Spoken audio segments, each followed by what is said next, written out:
Olá, muito boa noite. Se você ainda não entregou a sua declaração do imposto de renda deste ano, que tem como base o ano passado, fique atento. O prazo termina dia 28 deste mês, 28 de abril, que é uma sexta-feira. Em abril serão 28 dias e não 30, como de costume. Em Pernambuco, 780 mil pessoas deverão prestar contas ao leão. De acordo com a Receita Federal, 15 mil contribuintes a mais que 2016. Na hora da declaração, tem em mão os seguintes documentos: informe de rendimento do empregador, caso você trabalhe, informe de rendimento dos bancos, comprovantes de rendimento e pagamento de aluguéis, comprovantes de despesas médicas e odontológicas, comprovantes de despesas com educação, lista completa dos dependentes, ou seja, nome completo do filho, data de nascimento e o CPF, que é importante. Para ajudar você a tirar suas dúvidas, nós estamos recebendo hoje no programa o superintendente em exercício da Receita Federal em Pernambuco, José Honorato de Souza. Seja muito bem-vindo. E o advogado tributarista Jefferson Andrade. É um prazer tê-lo aqui. Olha, ao longo do programa, eles vão ajudar você a entender melhor as mudanças e tirar algumas dúvidas desta prestação de contas ao leão. Honorato, o ano passado, muita gente caiu na malha fina? Olha, em Pernambuco foi em torno de 35, 36 mil contribuintes, né, que ficaram. É claro que isso depende do momento da apuração, né, porque é um fluxo. Alguns vão caindo, já vão verificando, retificando, adequando suas declarações, outros entram, mas é em torno disso daí, mais de 30 mil contribuintes. É um número considerado baixo? É um número considerado, não deveria existir, né? Era bom que não... Não deveria existir, E tem nos dado realmente. trabalho também, né? A Receita Federal tem, inclusive, recentemente buscado trabalhar o máximo possível, porque, às vezes, os contribuintes que caem em malha, e tem muitos que caem em malha, estão, inclusive, esperando a restituição. E enquanto não sair, essa restituição não sai, né? Então, a Receita tem se preocupado, inclusive, temos trabalhado bastante para reduzir esses números, dando uma celeridade no exame das declarações. Das declarações. Jefferson, qual é o erro mais comum do contribuinte na hora de fazer a declaração? Os erros mais comuns, na realidade, é tanto as comissões, como o Dr. Honorato falou, também como as despesas que são dedutíveis para as despesas médicas. Essas são as despesas que geralmente fazem com que o contribuinte venha a cair na malha fina. Erros também quanto ao montante de base calculável, de base do imposto de renda, também é muito frequente. Existe muitas vezes um erro ou uma falta, inclusive, de conhecimento do que é, por exemplo, rendimento, né? Existem algumas situações em que aquele valor que você recebeu, ele não é tributável.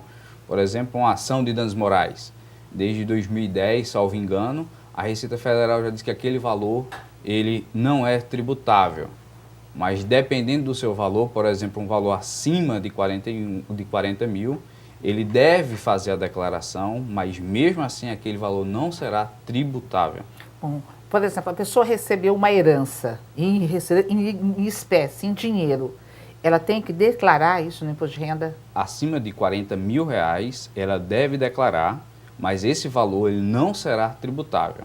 Ele não será tributável porque esse valor de herança ele compete a outro ente federativo e não à Receita Federal, e não à União. Tá, você falou uma coisa importante hoje de plano de saúde, né? O que do plano eu vou colocar, eu pago, a pessoa paga a mensalidade do plano, tudo isso eu tenho que registrar, mas vamos supor, além do plano, eu fiz uma cirurgia, eu tive algum outro atendimento, ou então eu paguei para alguém um atendimento médico, com a nota fiscal que eu vou declarar. Sim, você tem direito a deduzir tanto o que você paga para o plano de saúde, como os pagamentos diretamente aos médicos, né, dentistas, psicólogos.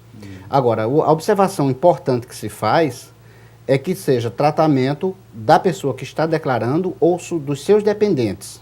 Por exemplo, se você pagou o seu, um plano de saúde seu, e do cônjuge, da esposa ou vice-versa, mas estão declarando em separado, ou seja, não é conveniente que eles façam uma só declaração, mas cada um faz a sua. Então, cada um deverá colocar na sua declaração só o que diz respeito à sua pessoa, ao pagamento que foi feito referente a ele. Ou seja, não pode colocar na declaração de um só tudo que foi pago se o outro está separado. Se ele está junto na declaração como dependente, estão declarando em conjunto, inclusive os rendimentos também, que tem que ser em conjunto, aí podem abater as despesas em conjunto.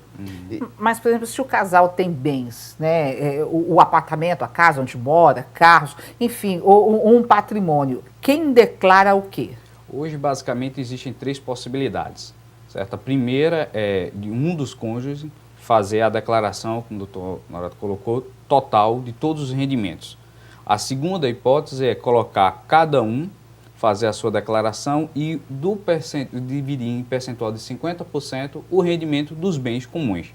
Essas são as hipóteses em que a gente pode fazer a declaração, um exemplo, não só de cônjuge, como a situação homoafetiva e todos essas novas espécies de família também podem ser efetuadas dessa maneira. Agora, é preciso tomar cuidado, porque de repente se você tem um patrimônio, 2, 3 casas, um apartamento, se você o ano passado declarar no seu nome, este ano tem que continuar no seu nome, não pode ser no nome da sua companheira, do seu companheiro. Isso. Olha, na verdade, se o casal tem um bem, estão declarando em conjunto, não tem dúvida nenhuma. Se os dois certo. estão declarando os seus rendimentos junto, é uma declaração só para os dois, os bens estão ali, não existe uma segunda declaração. Isso. Se estão declarando em separado, vai existir 2 declarações. A Receita vai ter 2 declarações.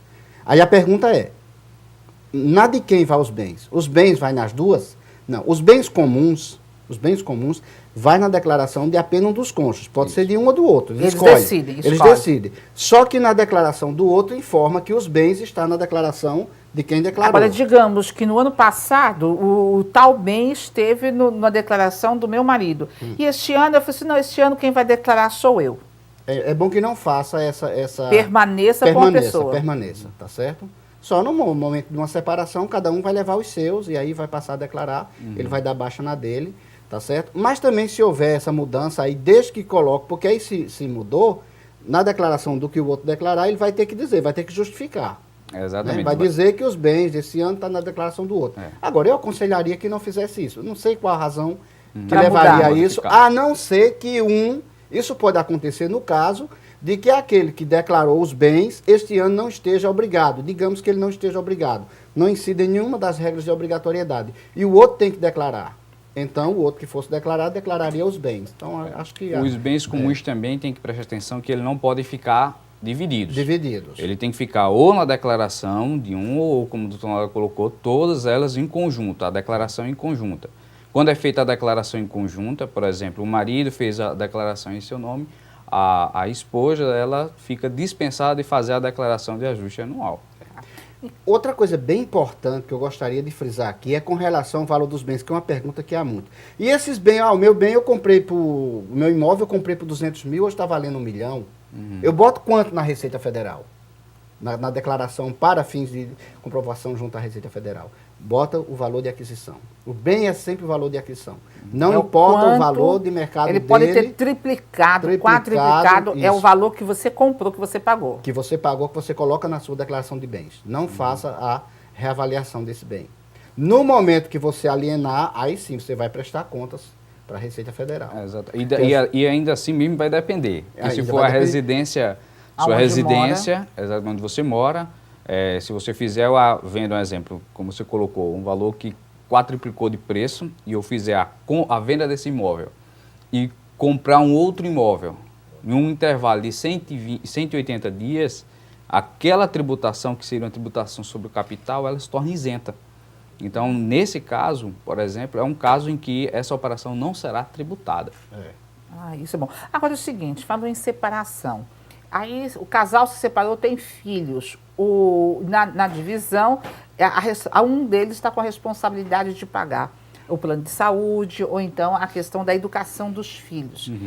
Na hora de declarar, ele tem que seguir o que diz a lei, o que foi assinado no documento, no divórcio. A sentença do A divórcio. sentença. Isso, Quer dizer, quem tem a responsabilidade de pagar, cuidar da educação, ou pagar o plano de saúde dos filhos, é quem vai deduzir do do imposto de renda na hora de E declarar. o outro vai ter que somar isso ou declarar em separado de cada filho.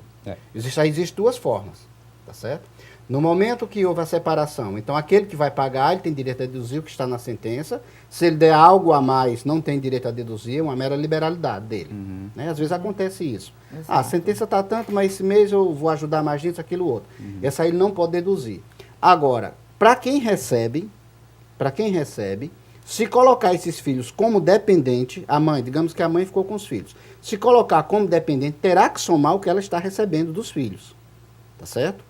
Certo. Isso às vezes não compensa. Às vezes é melhor fazer o quê? Uma declaração em separado dos filhos, caso eles estejam obrigados, aí tem que verificar os limites também, ou simplesmente não fazer a declaração. Se o valor não tiver nada que os obrigue, então ela não precisa, mas também não pode colocar eles como dependente. Então, hoje a Receita colocou como uma das obrigatoriedades é que o menor, até acima de 12 anos, é obrigatório ele ter o cadastro de pessoa física, que é o nosso conhecido CPF. O CPF. Exatamente. Quanto a essa questão de pensão, na realidade nós temos que observar ela de duas formas. Existe a pessoa que vai ser vamos dizer assim, o guardião daquela pessoa que vai poder deduzir a pensão alimentícia estabelecida pelo direito de família, que é a da sentença, e a pessoa que não tem aquela guarda, né? Que é a pessoa, o alimentante. Né? No caso, certo, o alimentante ele vai poder deduzir aquele valor que eu pago. E o dependente vai, por exemplo, ficar com a minha mulher, certo? E ela vai poder apenas deduzir dele a despesa por dependente, mas não vai colocar a valor da pensão. Na hora, muita gente acaba se confundindo, aí cometendo erros de descuido ou de falta de informação na hora de fazer isso, acaba caindo na malha fina. Acaba caindo na malha fina. O próprio programa hoje, ele já é muito completo, ele tem muitas informações lá dentro mesmo.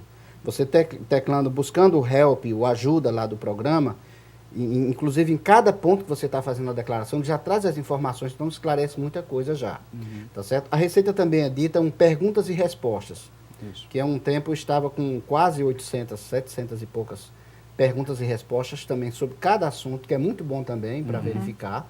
Tá certo? O programa da Receita hoje na internet está extremamente fácil. Hoje, por exemplo, antigamente, até o ano passado, nós tínhamos que baixar 2 programas. Hoje apenas um. Como o doutor colocou, está extremamente fácil de leitura, de entendimento. Vem facilitando a cada ano que passa. Agora, só uma coisa assim, por exemplo, quem tem um carro que foi financiado, comprou e está lá pagando, ou então é o seguinte, eu tenho minha conta no banco, mas eu tenho aplicações, ou então eu tenho até mesmo dinheiro no exterior. Como fazer para poder declarar tudo isso? No próprio sistema ele tem uma abazinha que é exatamente bens e direitos. Nessa aí você vai colocar todo o conjunto de informações do seu contrato de carro financiado, por exemplo, quanto você pagou, quanto é o valor, e embaixo você vai colocar quanto está faltando daquele registro anterior. Isso é extremamente importante porque se você não colocar essa informação, vai ser interpretado pela Fazenda, mesmo o carro sendo financiado, que você pagou à vista. Você pagou à vista. Então você tem que gerar exatamente o que nós chamamos na tributária, que é exatamente partidas dobradas. A cada crédito tem que existir um débito ou o débito um crédito. Se existir um crédito não identificado, pode ocorrer exatamente uma queda na malha fina. Ok. Olha, omitir rendimentos, preencher números e valores errados, incoerência na prestação de contas com o uso do cartão de crédito são alguns dos erros que têm levado muita gente a cair na malha fina. Então preste atenção na hora de declarar, tem que parar tudo e se concentrar. O ponto de vista volta no próximo bloco.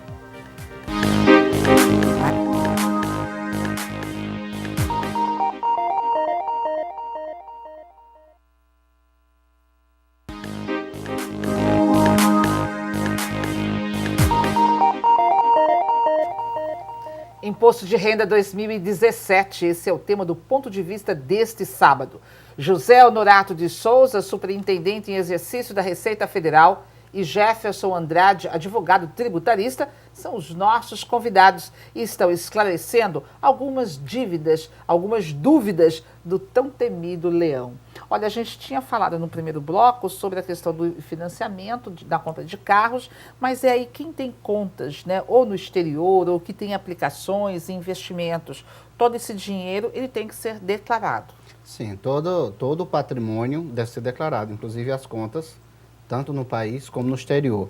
E existe na declaração de bens códigos próprios, cada uma sobre um código, né? Abrindo a declaração, ela vai ter um códigozinho, conta no Brasil, conta no exterior, bens no exterior, tá certo? E devem ser declarados. E como o doutor Gesto já tinha colocado, na verdade, a declaração de bens, ela é um complemento para a declaração de rendimentos. É um peso que você verifica o patrimônio, o crescimento do patrimônio, a variação do patrimônio, né? Quando esse patrimônio cresce, os rendimentos têm que dar suporte a isso.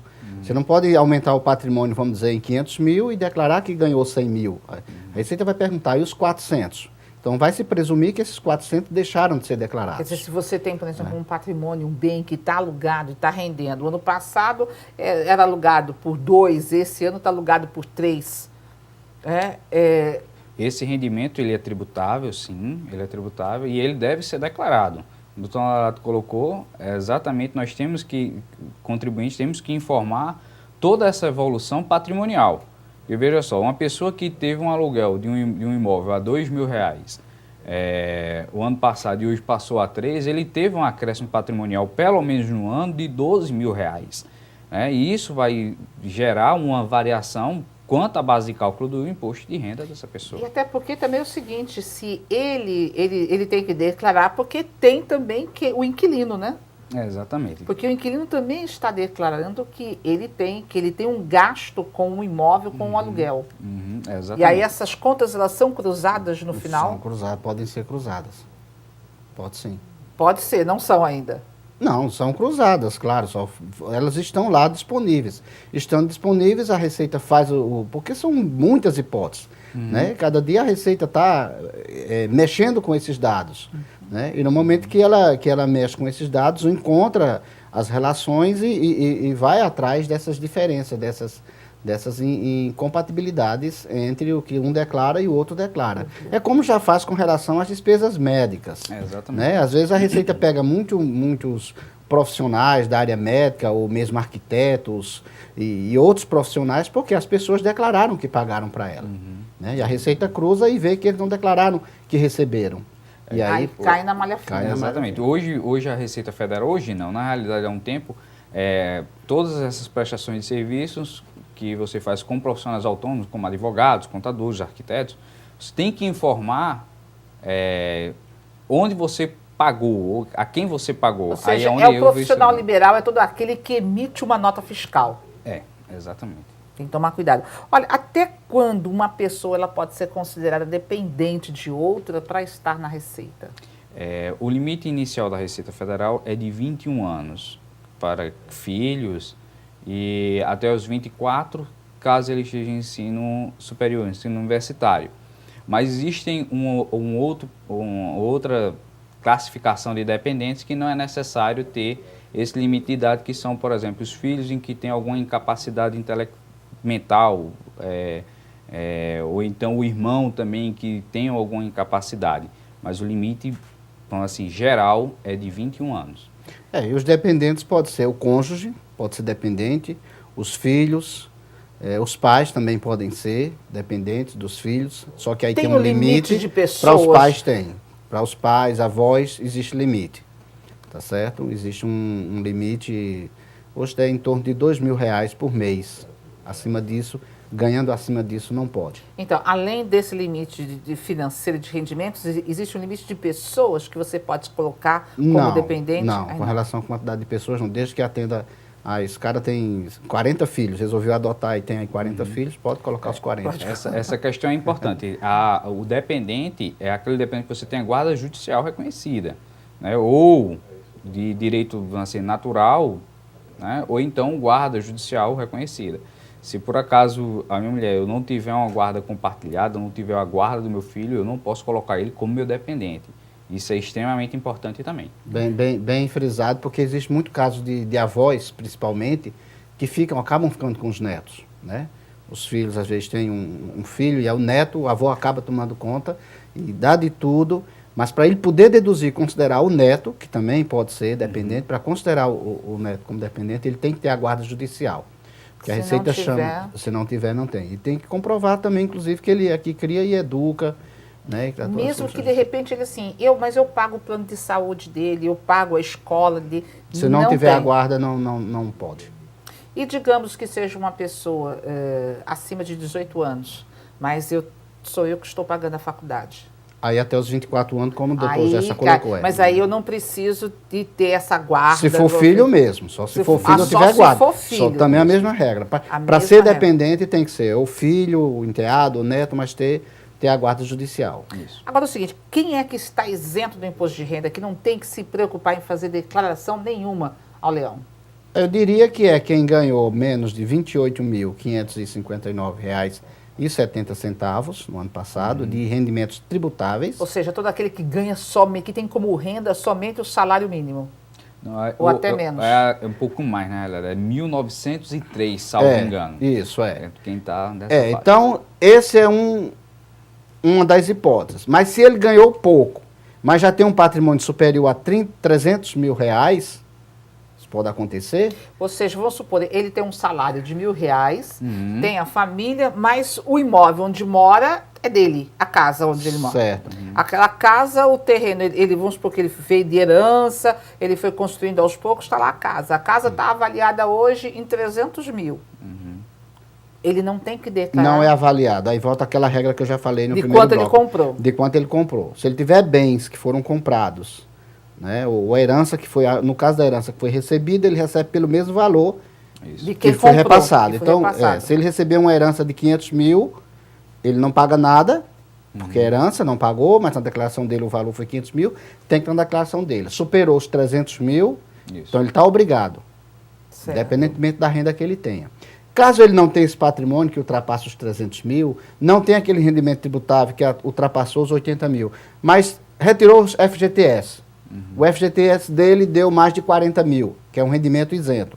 Ou seja, qualquer rendimento isento acima de R$40 mil já obriga também. Ou seja, ele só não estaria desobrigado, foi a resposta que foi feita, se fosse inferior aos R$40 mil. Então, quando se fala em FGTS, na realidade as pessoas vão ter que estar atentas, porque é na declaração do ano que vem. Né? Isso. O que está recebendo agora. Que está recebendo agora. Então, esse valor do FGTS que todo mundo está indo ao banco, está retirando, isso aí é para o ano que vem. Preocupação do próximo ano. Do próximo ano, né? Então, não tem. E o seguinte, e além dessa pessoa, tem mais alguém que está isento do imposto de renda, de declarar? Na verdade, a gente coloca mais do lado de quem está obrigado, né? Porque, a princípio, todo mundo estaria desobrigado, né? Todo mundo estaria desobrigado. Mas quem está obrigado? Aí existe uma série de regras. Que é quem ganhou mais de 28, quem ganhou mais de 28 tributável, quem ganhou mais de 40 isento, mesmo isento, mas foi superior a 40, está obrigado. Quem tinha a posse de bens superiores a R$300 mil, quem fez operação em Bolsa de Valores, se teve ganho ou se teve perda, não interessa. Operou, tem que declarar. Quem teve ganho de capital, vendeu algum bem, um veículo, é difícil o veículo, mas imóvel, vendeu e teve ganho, com ganho de capital, está obrigado, tá certo? Quem teve rendimento da atividade rural superior a R$142 mil, e por aí tem. Quem passou a condição de residente no Brasil e que estava na situação em 31 de dezembro, então está obrigado, independentemente de qualquer outra coisa, só pelo fato de ele ter passado a ser residente no Brasil, então ele estaria obrigado. O que tem que tomar, assim, que tem que deixar claro é que nem todo mundo que vai fazer a declaração vai pagar o imposto de renda. Que a gente já ia chegar lá, por exemplo, assim, porque você pode fazer, você pode nem pagar, nem receber, você pode receber e pode pagar. Isso. Normalmente, quem é que paga? Hoje, como o doutor colocou, as pessoas que têm uma tributação, na realidade, de R$ 22.943, já está na primeira faixa do imposto de renda, que é de 7,5%. Nossa tabela é progressiva. Vai aumentando a base de cálculo, vai aumentando Então, a sua... certamente, essa pessoa vai ter que pagar depois. Ela vai ter que pagar depois. Se não tiver deduções, se não tiver nenhum elemento que possa alterar essa base de cálculo, ela vai ter que pagar o imposto de renda. Agora, existem os casos de quem já pagou, que pagou na fonte. E às vezes tem que declarar e vai receber. Isso. Tá certo? E vai receber. Então, Aí é o que tem a restituir. é que tem a restituir, que a gente chama restituir. Agora, veja só, o prazo termina dia 28 de abril, porque é uma sexta-feira, né? Sábado e domingo, a Isso. partir de 1º de maio, não declara mais. Aí o seguinte, as pessoas que têm a pagar, tem uma tabelinha lá que você pode ou pagar tudo de uma vez, ou então você parcelar. Isso. E quem perdeu o prazo, quem deixar de pagar, que atrasar, quais são as complicações que tem? Existem duas coisas. Uma é pagar o que tem que pagar e outro é declarar. Por quê? Voltaria, mesmo quem não tem nada a pagar ou tem a restituir e é obrigado a entregar a declaração, se ele não entregar, ele vai ser penalizado a uma multa só pelo fato de não ter entregue a declaração. Essa multa tem um valor Essa fixo? multa tem um valor De fixo, 1%. é proporcional. Exatamente, de 1% ao máximo de 20% do valor do tributo que ele deixou de pagar, certo? Ou um valor mínimo de R$ 165. Isso. E com relação ao imposto que ele tem que pagar, aqueles que não têm a restituir ou que deu no 0 a 0, mas que tem que pagar, a primeira cota tem que, o integral, o valor integral, a primeira cota tem que ser paga até o dia 28, e não pagando, aí também tem, ele vai incidir a partir de dia 2 de maio, quando ele for pagar, de juros pela taxa Juros e Selic, multa. e que no primeiro mês é 1%, o primeiro mês já considera 1%, e a multa de 0,33% ao dia, Ao até dia. acumular 20% também. Ok, o nosso programa chegou ao fim, mas eu só queria um conselho.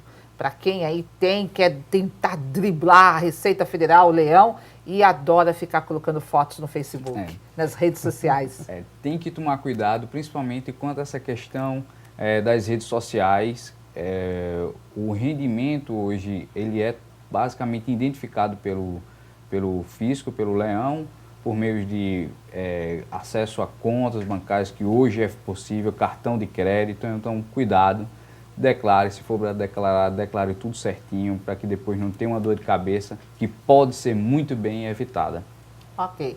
Muito obrigada pela participação de vocês. O Ponto de Vista está terminando no próximo sábado. Nós estaremos de volta às 10 para 7 da noite. E você pode participar dando sua opinião, enviando sugestões de temas. Para rever o programa de hoje, acesse o site www.tvtribunape.com.br ou deixe o seu recado em facebook.com/programa Ponto de Vista. Uma ótima noite, um excelente domingo. Tomara que seja de sol e até a semana que vem.